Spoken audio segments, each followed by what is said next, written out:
أعوذ بالله من الشيطان الرجيم. بسم الله الرحمن الرحيم. الحمد لله على نعمة الإسلام وكفى بها بالنعمة. الحمد لله الذي هدانا لهذا وما كنا لنهتدي لولا أن هدانا الله. الحمد لله الذي أنعم علينا بنعمة الإسلام وكفى بها من نعمة. ثم الصلاة والسلام على المبعوث رحمة للعالمين محمد بن عبد الله وعلى آله وأصحابه ومن تبعهم بإحسان إلى يوم الدين. أما بعد، السلام عليكم ورحمة الله وبركاته. musidɓe julɓe tedduɓe teddirɓe l'islam ɓaawon yettude Allah o bajjo seniiɗo wowɗo mo ronkata wiyeteeɗo Allah mo mara nanɗo mo mara ɗimmo, juula e ɓurnaɗo tageefo ngon sallallahu alayhi wa sallam, kanko e dendangal ɓeygure makko e dendangal sahabaɓe makko e kala wonɗo e laawol ɓeeɗo ila yawmil qiyama. du'ano mawɓe meɗen wuruɓe faatiɓe, toro Allah yo Allah taw faatiɓe fuu hino ko aljanna, wuruɓe yo Allah ɓoyindu en e maɓɓe. haray musidɗo moɗon ka dina e ka enɗan Abdallah Diallo Brixel salmini on salminago l'islam, salminago yimɓe aljanna ka aljanna. mi turiki Allah subhanahu wa ta'ala yo Allah waɗa on fof moɗon jeyaɓe yimɓe aljanna. ɓawo ɗum ɗon musidɓe julɓe tedduɓe, goɗɗo mara ko teddi e makko, ko hana teddinede, ko hana hittinede e makko, ɓawo Allah subhanahu wa ta'ala e nelaɗo makko on sallallahu alayhi wa sallam ɓuri nene e baba. ko ɓeeɗo ɓuri teddugol e ma. ala kadi dewal ko ɓurata naɓugol goɗɗo aljanna ɓuri ɗiggangol nene e baba, wano Abdullahi ibnu Abbas radiyallahu anhuma ɓe makiri non. ala ko wawata wonde sabu naaduya goɗɗo kadi yiite jahannama ɓuri ƴaggangol nene e baba. yo Allah arsiku en ɗoftagol nene e baba ka konngol e ka kuugal. musidɓe julɓe tedduɓe, birrul walidayni ba'da mawtihima. piiji jowi ma piiji jeego ko goɗɗo haani ɗiggirangol yumma makko e baba e makko ɓawo ɓe fatade. en wowlino si tawi hiɓe wuuri ko honno on tigi ɗiggiranta ɓe. jon noon si tawi ɓe maayi buy e meɗen hande haray mawɓe fof fatinoke, woɓɓe hara gooto. ko honno ɗiggirantaɓe, ko honno waɗata ɓawo ka ɓe faatiɗo ɓe wattina, ɓe woni hande kaley mbuldi ko neɓa ha yawa neɓa ha neɓa tawoyaɓe, wona kamɓe woni ko artata. hiɗa hani ɓe ɗiggirande waɗa piiji moƴƴi ko nafataɓe ka ɓe faati ton, piiji jowi ma piiji jeego. go'o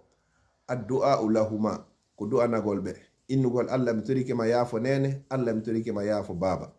wano Allah subhanahu wa ta'ala tinniniri en noon ka deftere makko, wa qul wi'u rabbi joomi irhamhuma, yurmenene an e ben an kama rabbayani sahira, wano ɓe yurmiranolan fewno mi wonno bobo. o du'a ɗo noon hiɗa wawi ɓe toranade mo kadi hay so tawi kadi ɓe fa mayari, no sella ka du'anoɗaɓe oɗo kadi. no tawa e du'aji ɗi kadi wi'ugol rabbi awzi'ni an ashkura ni'mataka allati an'amta alayya wa ala walidayya wa an a'mala salihan tarda wa aslih li fi zurriyati inni tubtu ilayka wa inni minal muslimin. haray pihun aranun kun ɗiggirante yumma meɗen e ben meɗen ko addu'a lahuma, ko du'anagol ɓe, toragol Allah yo Allah hon yaafoɓe. ɗiɗi al istighfaru lahuma, ko toragol Allah kadi yo Allah hon yaafoɓe, ko insinanagol ɓe.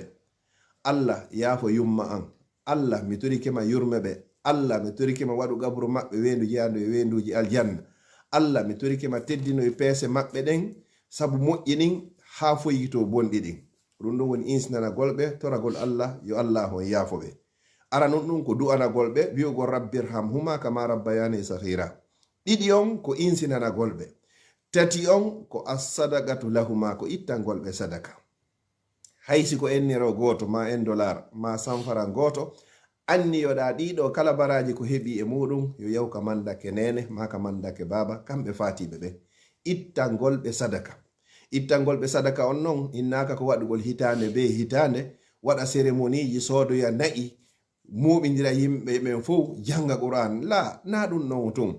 kamɓe ɓe haton jinayi, ɓe haton jini hara na une fois par an nde wotere nder hitande nden waɗugol anniversaire, la hiɓe haton jini ñande be ñande. fi honno kamɓe ɓe hewtoyi e galle, ko galle joddi ko alda e golle. enen no hiɗen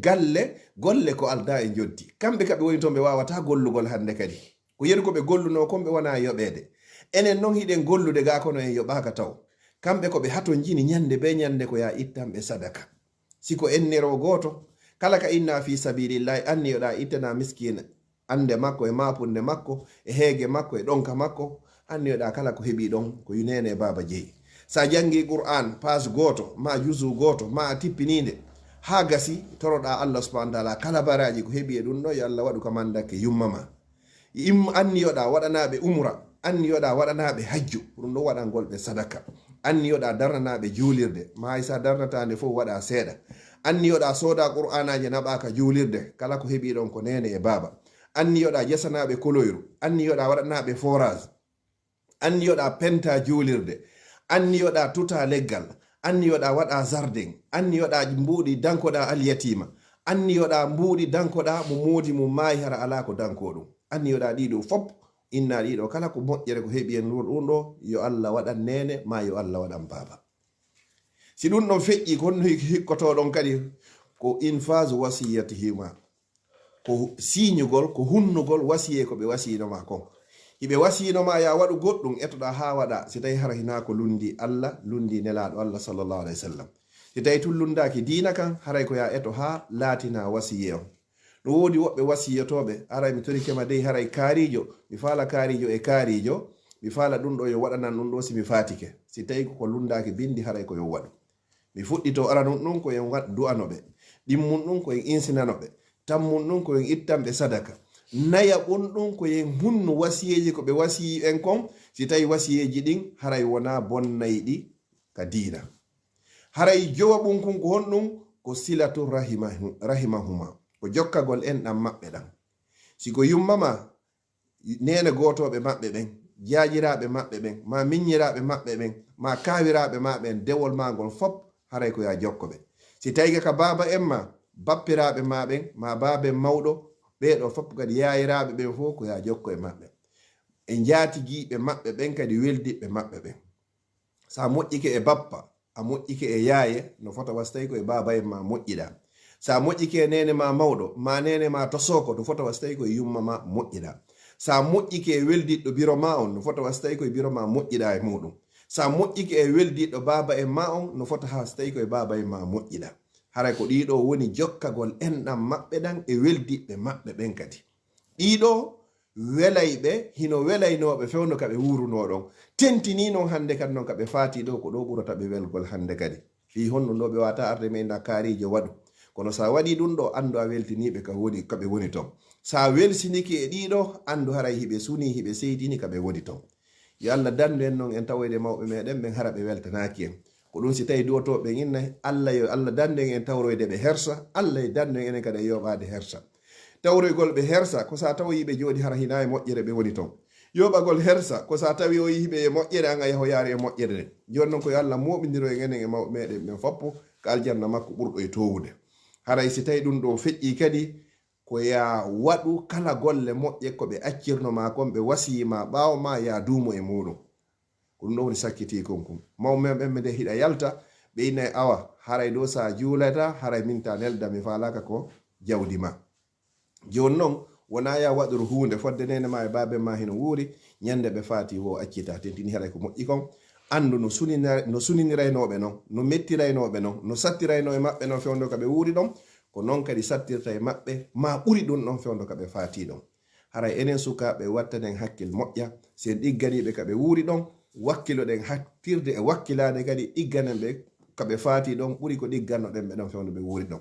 toriki Allah yo Allah arsikan fo moɗon ɗoftagol nene e baba kala tawayɗo yumma mum e baba e muɗum ɓen fof ɓe fatike yo Allah tawi harayɓe ka aljanna kala luttituɗo goto e mawɓe muɗum maɓe ɗiɗo noon yo Allah ɓoyndu e maɓɓe okka ɓe battane moƴƴo enen kay mi toriki Allah subhanahu wa ta'ala yo Allah okkore ɓiɓɓe du'antoɓe en ñande surroɓe arti yo Allah waɗi golleɓe men fof hara ko fi Allah yo Allah dande en ala e wawata e jogede yo Allah moƴƴinan en gurnaji meɗen ni moƴƴinan e mayde meɗen nden toriki Allah subhanahu wa ta'ala yo Allah moƴƴinan en leydi meɗen ndi lagine mi toriki Allah subhanahu wa ta'ala on yo Allah ittu kala sonja e probléme ji ko woyi ton kon addana en jam e mutte muɗum ya rabbal alamina okka en timmode moƴƴere wassalamu aleykum wa rahmatullahi wa barakatuh